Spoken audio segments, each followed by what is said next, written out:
ലോകേഷ് കനകരാജ് സംവിധാനം ചെയ്ത രജനീകാന്ത് നായകനായ ചിത്രം കൂലി തിയേറ്ററുകളിലെത്തി. 12 ലക്ഷത്തിലേറെ ടിക്കറ്റുകളാണ് ആദ്യ ദിനം വിറ്റുപോയത്. ചിത്രം ആരാധകർ ഏറ്റെടുത്തിരിക്കുകയാണ്.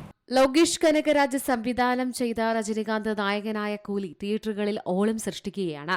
സമീപകാലത്തെ ഏറ്റവും വലിയ ഇന്ത്യൻ റിലീസുകളിൽ ഒന്നായി വിശേഷിക്കപ്പെടുന്ന കൂലി ഇതിനകം തന്നെ ബോക്സ് ഓഫീസ് റെക്കോർഡുകൾ തിരുത്തി എഴുതുകയാണ്. രജനീകാന്ത് നായകനായ ചിത്രത്തിനെക്കുറിച്ച് ആദ്യ പ്രതികരണങ്ങൾ സമ്മിശ്രമായിരുന്നു.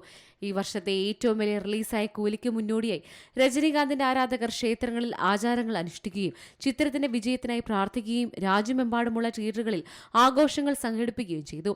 അതേസമയം തിരുവനന്തപുരത്ത് രാവിലെ 6 മണിക്കുള്ള കൂലിയുടെ എല്ലാ ഷോകളും ഹൗസ്ഫുള്ളായിരുന്നു. റിലീസിനോടനുബന്ധിച്ച് നഗരത്തിൽ ആഘോഷങ്ങളൊന്നും ഉണ്ടായിരുന്നില്ല. തലസ്ഥാനത്ത് വലിയ കട്ടൌട്ടുകളോ പടങ്ങളോ നൃത്തമോ ഒന്നും വലിയ തോതിൽ ഉണ്ടായിരുന്നില്ല.